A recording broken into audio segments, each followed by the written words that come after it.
Hola, soy Vicente y el día de hoy estaré reaccionando y analizando a mi caso clínico de la materia de morfofisiología renal. Primero que nada quisiera dar una breve introducción al caso.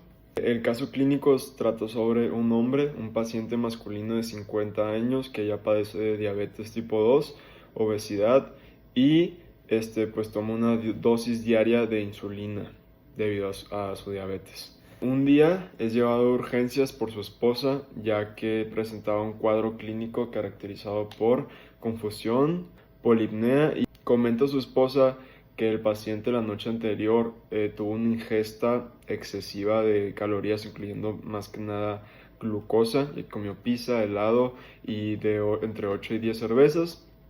Y además la esposa dijo que el paciente no se inyectó su dosis de insulina.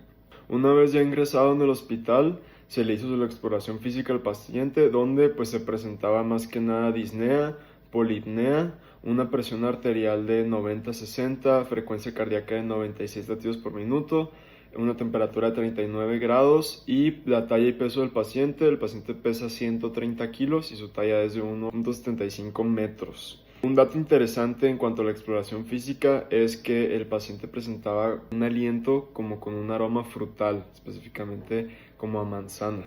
Por último, en cuanto a la exploración física, pues el paciente presentaba una osmolaridad de 320 milosmoles por litro.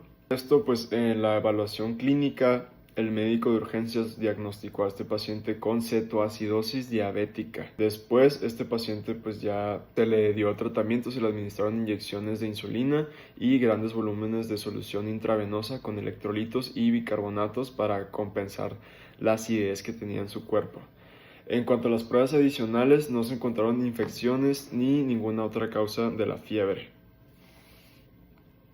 A las 24 horas de hospitalización, el paciente volvió a tener todos sus signos vitales normales, su pH volvió a estar normal después de que estuviera muy ácido y al tercer día el paciente ya fue dado de alta. Y ahí termina pues nuestro resumen del caso clínico. Muy bien, ahora vamos a pasar a un cuestionario con 10 preguntas para poder resolver y tener un mejor entendimiento de este caso.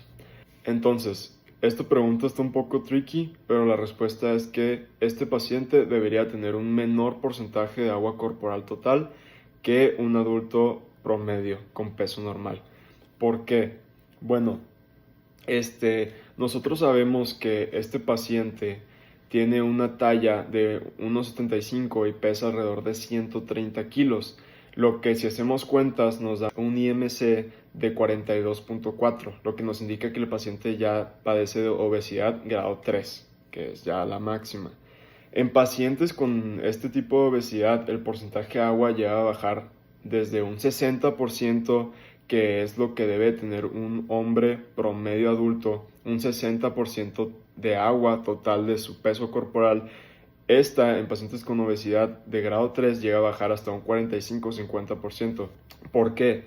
Porque viéndolo fisiológicamente en un humano, el tejido como el músculo está compuesto alrededor de un 70-75% de agua, mientras que el tejido adiposo solamente almacena un 10 a un 20% de agua. Entonces, si comparamos a este paciente con obesidad con una mayor cantidad de tejido adiposo que con un paciente que tiene mayor cantidad de músculo y no tiene tanto tejido adiposo, este paciente va a tener menos cantidad de agua que un paciente con un peso normal, ¿sí?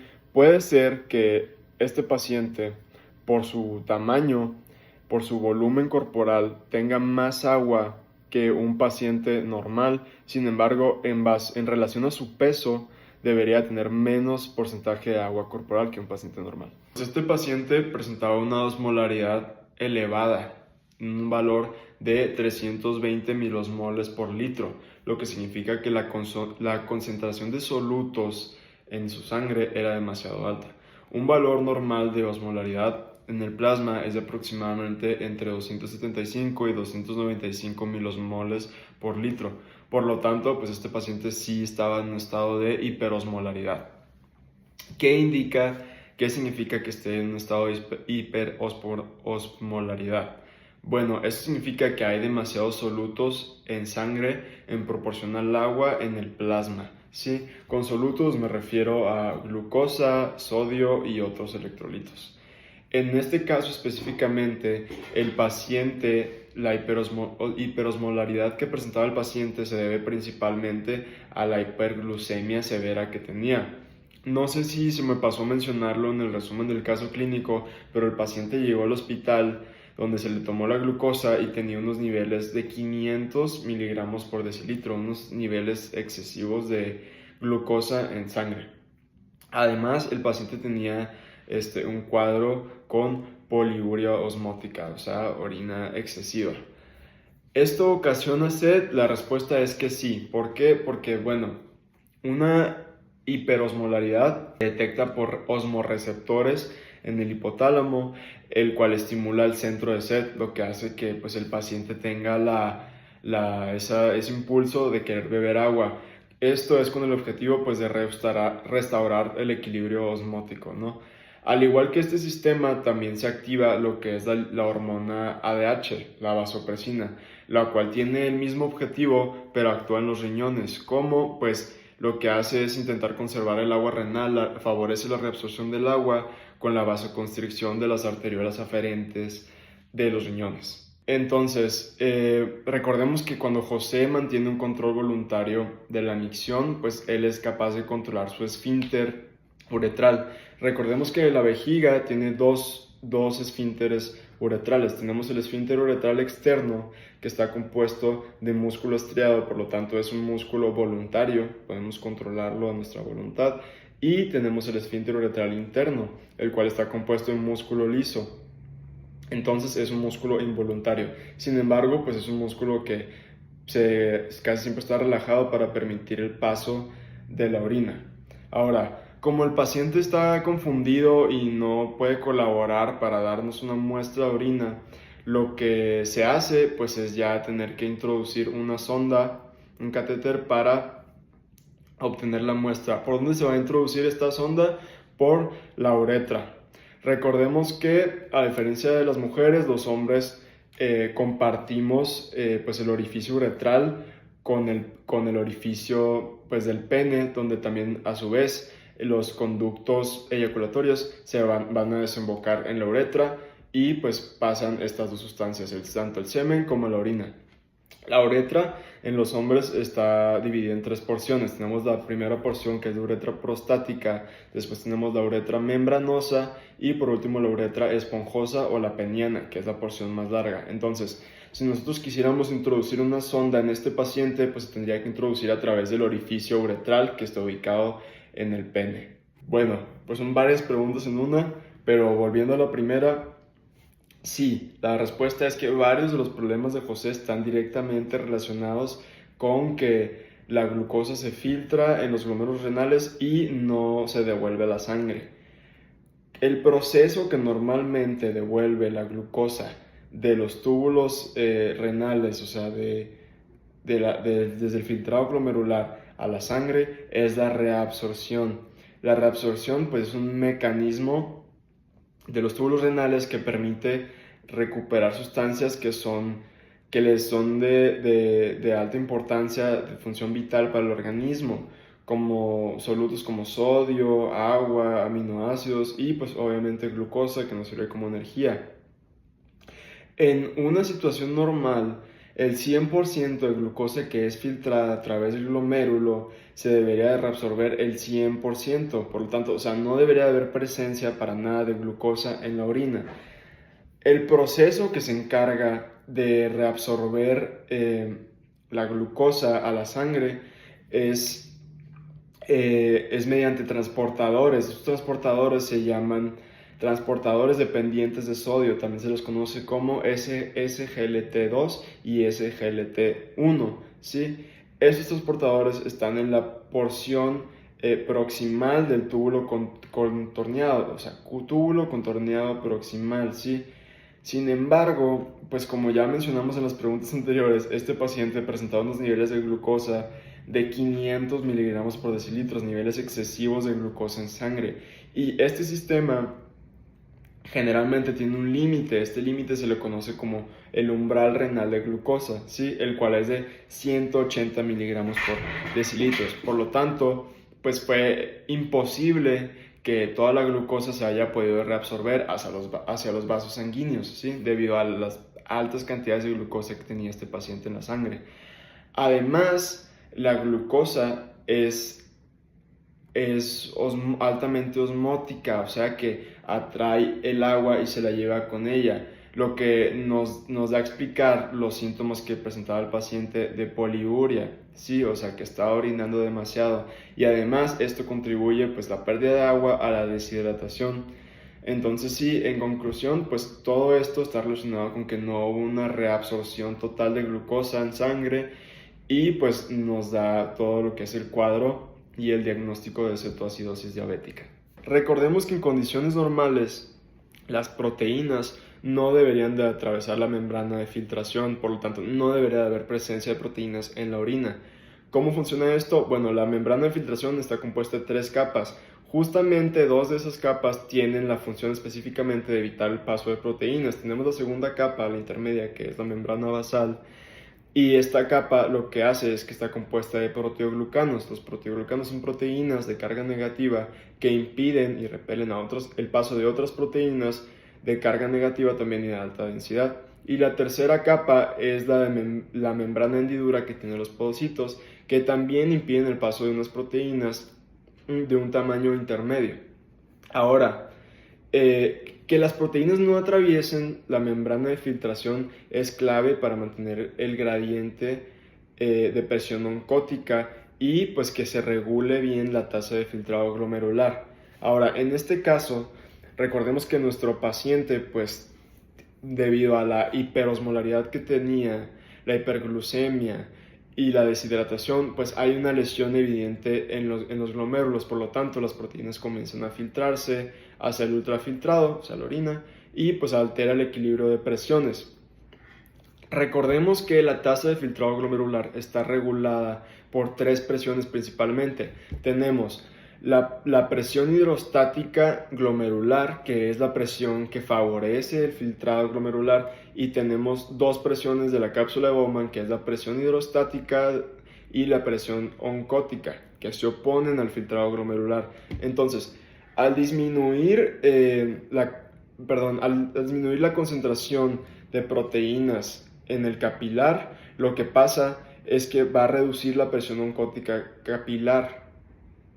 presión oncótica glomerular. Entonces, esto lo que va a hacer es que va a afectar a la tasa de filtrado glomerular, disminuyendo la fuerza que se opone, entonces va a aumentar la fuerza que favorece, entonces aumenta la tasa de filtrado glomerular. Esto es a corto plazo. Sin embargo, a largo plazo, los glomérulos entran en un proceso de inflamación, lo que ayuda a que no haya un filtrado tan evidente de proteínas, ¿sí?, hacia el ultrafiltrado, pero pues sigue comprometiendo la función renal. Bueno, ¿cómo llega sangre al glomérulo? Pues esto es a través de la arteriola aferente, ese es el nombre de la tal.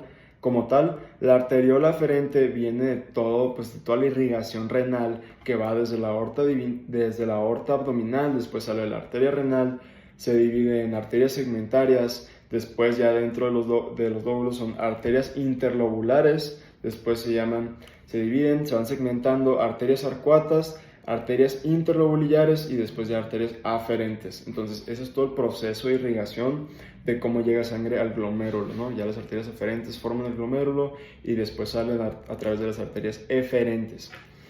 Y luego, ¿cómo detecta el organismo que está llegando menos volumen sanguíneo? Bueno, pues si nos vamos para atrás, recordamos que el paciente llegó con una hipotensión arterial, tenía valores de 90 a 60 milímetros de mercurio y pues obviamente estaba llegando menos sangre al glomérulo. ¿Cómo lo detecta? El riñón tiene un complejo especializado llamado el aparato yuxtaglomerular, ¿sí? Este aparato está formado de tres componentes principales, que son las células yuxtaglomerulares, la mácula densa y las células mesangiales extraglomerulares. En las que nos vamos a enfocar ahorita son en las células yuxtaglomerulares. ¿Por qué? Porque su función específicamente es detectar la disminución de la presión dentro de la arteriola. Entonces, una vez que las células yuxtaglomerulares detectan una disminución de la presión, lo que hacen es actúan para liberar renina. La renina pues corresponde al sistema de renina, angiotensina, aldosterona y pues su función principal es actuar para contribuir a una vasoconstricción de las arteriolas aferentes, un aumento de la presión arterial y una reabsorción de sodio y agua por la aldosterona. Pues como ya lo mencioné antes, este proceso es mediante el sistema de renina, angiotensina, aldosterona. En un punto, la angiotensina 2 va a estimular a la glándula suprarrenal, específicamente a la corteza suprarrenal, donde se produce la aldosterona. Esta hormona va a actuar sobre las células principales del túbulo distal y el túbulo colector, y su principal función es aumentar la reabsorción de sodio. ¿Por qué? Porque el sodio contribuye a una mayor retención de agua. Sin embargo, en la orina va a haber una mayor cantidad de potasio. ¿Por qué? Porque el cuerpo va a intentar mantener un equilibrio hidroelectrolítico. Entonces, a la vez que el sodio se reabsorbe, el potasio se tiene que secretar. Por lo tanto, en la orina va a haber menos sodio, más potasio, pero a nivel sistémico va a haber más sodio y menos potasio. Incluso puede llegar a haber una hipocalemia. Como ya lo habíamos visto, una osmolaridad plasmática alta va a estimular directamente los osmorreceptores ubicados en el hipotálamo, promoviendo la producción de ADH. Luego, ¿qué tiene que ver la presión baja con esto?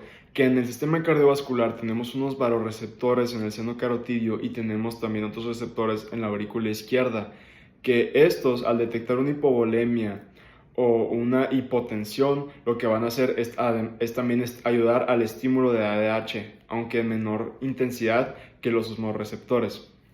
¿Qué efectos va a tener la ADH en los túbulos colectores? Que pues va a aumentar la reabsorción de agua con el objetivo de concentrar la orina y a su vez restaurar el volumen sanguíneo y el equilibrio osmótico.